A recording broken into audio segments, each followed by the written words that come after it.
Hello friends. स्वागत है आपका हमारे यूट्यूब चैनल आर के हिंदी कहानियों में। आज की कहानी है चाबी का गुच्छा।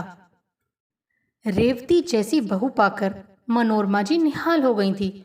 रूप, गुण, व्यवहार में अव्वल रेवती ने सहर्ष घर की बागडोर थाम ली थी। लेकिन उसे अपनी अलमारी की चाबी का गुच्छा देते हुए आखिर क्यों मनोरमा जी का दिल दहल उठता और दिल में तरह तरह के विचार उठने लगते थे। मनोरमा जी अलसाई सी उठी, एक जोरदार अंगड़ाई ली। हालांकि उठने में काफी देर हो गई थी, जबकि वो भरपूर नींद सोई थी। बेटे की शादी हुए 2 ही दिन हुए थे। महीनों से वो तैयारी में लगी थी और अभी भी घर अस्त व्यस्त सा ही था। सोचा उठकर चाय बना लें। बहू को अपने हाथों से चाय पिलाने की इच्छा से जैसे उनके अंदर चुस्ती आ गई। वो किचन की ओर बढ़ी ही थी कि ट्रे में चाय के कप को सजाए बहू आती दिखी। साथ में प्लेट में बिस्किट भी रखे थे। चलिए मम्मी, साथ बैठकर चाय पीते हैं। कितनी थकी थकी सी लग रही हैं। पल भर को तो मनोरमा जी अवाक रह गईं। उन्हें उम्मीद नहीं थी कि शादी के 2 दिन बाद बहू स्वयं रसोई में जाकर चाय बना लेगी और उन्हें अधिकार पीने को भी कहेगी। चाय पीते पीते उन्हें याद आया कि आज तो बहू पग फेरे के लिए मायके जाएगी। बेटा, कितने बजे आएंगे तुम्हारे भाई तुम्हें लेने? मम्मी, शाम तक ही आएंगे। आप बता दीजिए कि क्या क्या बनाना है। और मम्मी, मायके भी तो कुछ लेकर जाना होगा। ठीक है, देखते हैं। तुम चिंता मत करो, मैं सब तैयारी कर दूंगी। तुम जाकर तैयार हो जाओ। अभी 2 दिन हुए हैं तुम्हारी शादी को। अभी से काम की टेंशन मत लो। आस पड़ोस की औरतें और रिश्तेदार भी आएंगे तुम्हारी मुंह दिखाई करने। कम से कम हफ्ते भर तो ये सिलसिला चलेगा। मनोरमा जी ने अपनी बहू रेवती से कहा। थोड़ी देर बाद रेवती तैयार होकर आ गई। कितनी सुंदर लग रही है। मनोरमा जी ने मन ही मन सोचा। नए नक्श, गठन और स्वभाव सब नपे तुले हैं। लगता ही नहीं कि उसे 2 ही दिन आए हुए हैं इस घर में आए। कितनी जल्दी घुल मिल गई है सबसे। मम्मी, जरा चाबी तो देना। खाने का सामान, नई क्रॉकरी वगैरह निकालनी है। मैं चाहती हूँ कि भैया के आने से पहले ही सारी तैयारी कर लूँ, ताकि फिर आराम से बैठकर गप्पे मारी जा सकें। रेवती ने बहुत ही सहजता से कहा। सुनते ही मनोरमा जी का पारा 7वें आसमान पर पहुंच गया। आते ही उनके चाबी के गुच्छे पर अधिकार जमाना चाहती है, पर प्रत्यक्ष में कुछ नहीं बोली। मना भी नहीं कर सकती थी, इसीलिए चाबी दे दी। जब से वो इस घर में ब्याह कर आई थी, पहली बार उन्होंने किसी को चाबी दी थी।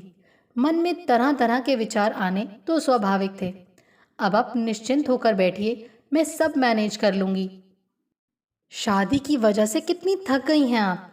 रेवती ने चाबी का गुच्छा उनसे लेते हुए कहा। रसोई से खटर पटर की आवाजें आती रहीं। बीच बीच में रेवती पूछती भी जाती कि फला चीज कैसे बनेगी या फला चीजें कहाँ रखी हैं। वो भी अपने कमरे में बैठी बैठी जवाब देती रहीं। पर जब देखा कि बहू की मदद करने बेटा भी रसोई में पहुंच गया है, तो वहां उन्हें जाना ही पड़ा। बहू ने 10-12 डिश बनाने के लिए सामान निकाला हुआ था। उनके सबसे कीमती क्रॉकरी और कटलरी सेट टेबल पर लगे हुए थे। यहाँ तक कि अपने सामान से उसने टेबल मैट्स निकाल कर भी सजा दिए थे। उनका नया कुकर, कढ़ाई और करछियाँ भी धो पोंछ कर करीने से रखे हुए थे। किचन के स्लैब पर भी सामान बिखरा हुआ था। इतना फैलाव देखकर उन्हें पल भर को कुढ़न तो हुई, पर रेवती के चेहरे पर छाई खुशी और जोश को देखकर वो कुछ बोली नहीं। चाबी का गुच्छा बहू की कमर में लटक रहा था। उनका मन हुआ कि वो उसे मांग लें, पर हिम्मत नहीं हो रही थी। इतनी सारी चीजें बनाते बनाते दोपहर के 3 बज गए थे। मम्मी, अब आप जाकर थोड़ी देर आराम कर लीजिए। और हाँ, ये आपकी चाबियाँ। रेवती ने जैसे ही उन्हें चाबियों का गुच्छा थमाया, उन्होंने उसे ऐसे पकड़ लिया मानो कोई बहुत कीमती चीज उनके हाथ में आ गई हो। शाम को रेवती का भाई, भाभी, बच्चे और उसकी छोटी बहन सब आए।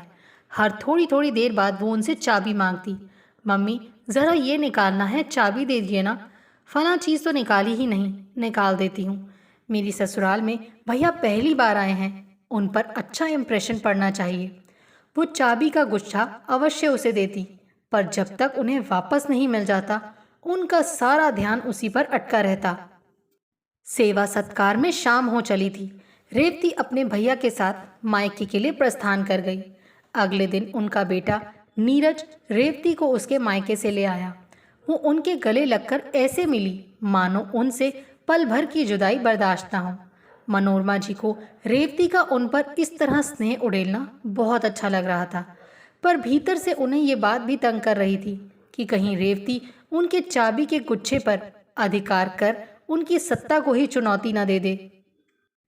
रेवती का यूं खुले मन से इस घर को अपनाना उन्हें बहुत खुशी दे रहा था, लेकिन एक तरफ जहां उन्हें रेवती का चुलबुलापन और उसकी स्मार्टनेस अच्छी लग रही थी, वहीं दूसरी ओर डरा भी रही थी। कितने ही घरों में वो ऐसा होते देख चुकी थी कि बहू के आते ही बेटा तो पराया हो ही जाता है, साथ ही बहू सास को भी बिल्कुल कठपुतली बना देती है। मार्केट में उस दिन कांता ने भी तो उन्हें सतर्क किया था, संभल कर रहना मनोरमा, अब बहू आ गई है। आजकल की ये लड़कियां बिल्कुल मीठी छुरी होती हैं, लच्छेदार बातों में फंसाकर सब हथिया लेती हैं। तुम तो वैसे ही इतनी सीधी हो, कहीं ऐसा ना हो कि तुम्हें वो इस घर से बाहर कर दे। मनोरमा जी जब भी रेवती को देखती या उसके व्यवहार से खुश होती, उनका दिल ये सब मानने को तैयार नहीं होता था। रेवती उनका बहुत ध्यान रखती थी और उचित मान सम्मान भी देती थी। मम्मी, आज शाम को घूमने चलेंगे, सुबह ही रेवती ने उन्हें बता दिया था। उन्हें लगा कि कहीं पिक्चर वगैरह या डिनर का प्रोग्राम होगा, इसीलिए प्रिंटेड सिल्क की साड़ी पहन वो तैयार हो गई। अरे मम्मी, ये साड़ी नहीं चलेगी, हम लोग डिस्को जा रहे हैं। चलिए मैं देखती हूँ कौन सी साड़ी ठीक रहेगी। लेकिन मैं डिस्को में जाकर क्या करूँगी, तुम लोग चले जाओ, मनोरमा जी बोली। ऐसे कैसे नहीं चलेंगी मम्मी, एक बार चलकर तो देखिए, आप खूब एंजॉय करेंगी। हाँ हाँ मम्मी, आप और पापा दोनों चलिए ना। रेवती इतने प्यार से कह रही है तो मान लीजिए ना। नीरज ने भी जब कहा तो ना करने का सवाल ही नहीं उठता था। देखिए, ये नेट वाली साड़ी ठीक रहेगी, लेकिन इसके ब्लाउज की फिटिंग तो सही नहीं लग रही है। ज़रा स्टोर की चाबी तो दीजिए, मैं सिलाई मशीन निकाल कर इसे ठीक कर देती हूँ। रेवती ने फटाफट ब्लाउज ठीक कर दिया। सचमुच फिटिंग एकदम बढ़िया हो गई थी। मनोरमा जी को बहुत अच्छा लगा, पर उसने चाबी वापस नहीं की। ये बात उन्हें खटक गई। डिस्को में जाने का मनोरमा जी का हालांकि ये पहला अनुभव था, पर उन्होंने एंजॉय बहुत किया। बीच बीच में उन्हें ये ख्याल परेशान करने लगता कि बहू के पर्स में चाबी है। घर लौटकर भी दिमाग में इसी परेशानी को लेकर वो सोईं। सुबह का चाय नाश्ता सब रेवती ने तैयार कर दिया, और वो भी बिना किसी गलती या देरी के। वो लगातार यही सोचती रहीं कि आखिर चाबी का गुच्छा मांगे कैसे। पता नहीं बहू उनके बारे में क्या सोचेगी, या कहीं बेटे के ही कान न भर दे। अगली सुबह उनके कमरे में आकर रेवती उनकी अलमारी खोलकर बैठ गई। मम्मी, आपका आज वार्डरोब देखा जाए। जो बेकार साड़ियाँ हैं उन्हें हटा दें, और जो ब्लाउज ठीक करने हैं वो भी ठीक करके रख देती हूँ। मनोरमा जी उसे हैरानी से देखती रहीं। कहती भी तो क्या। कुछ देर खटर पटर करने के बाद वो बोली, मम्मी बहुत थक गई हूँ, ज़रा चाय पिला दो। चाय बनाकर वो लौटी और ट्रे को कॉर्नर टेबल पर रख दिया। चाबी का गुच्छा वहीं रखा हुआ था। उसे देखते ही उनकी आंखों में चमक आ गई, लेकिन सवाल ये था कि वो उठाएं कैसे।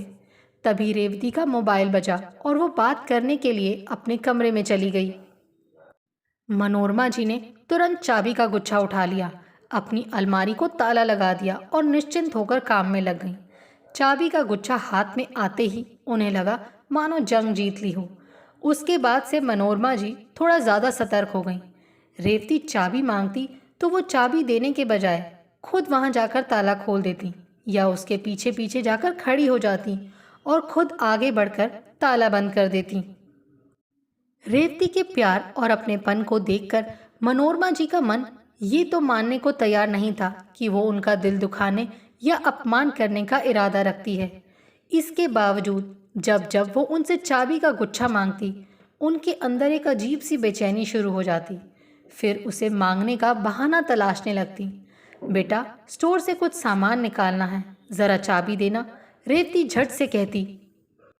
मम्मी, आप क्यों तकलीफ करती हैं, बताइए क्या निकालना है, मैं निकाल देती हूँ।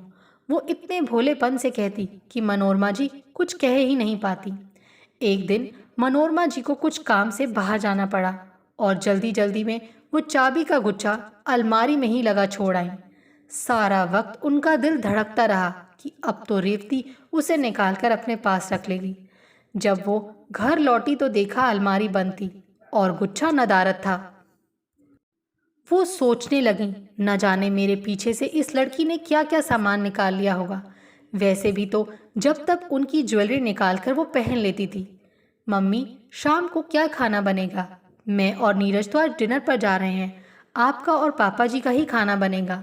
रेवती मुस्कुराती हुई उनके सामने खड़ी थी। रोटी सब्जी ही बनेगी, तुम परेशान मत हो, मैं बना लूंगी, मनोरमा जी ने कहा। पर उनकी आंखें चाबी के गुच्छे को ढूंढ रही थी। उसकी कमर पर तो नहीं लटका हुआ था, फिर कहाँ है? आखिरकार रख ही लिया ना इसने। उनके मन में विचारों का तांता चल रहा था। पति ने पानी मांगा तो वो रसोई में आई। देखा स्लैब पर चाबी का गुच्छा पड़ा हुआ है। जैसे ही उन्होंने अलमारी खोली तो उसे देखकर वो दंग रह गईं।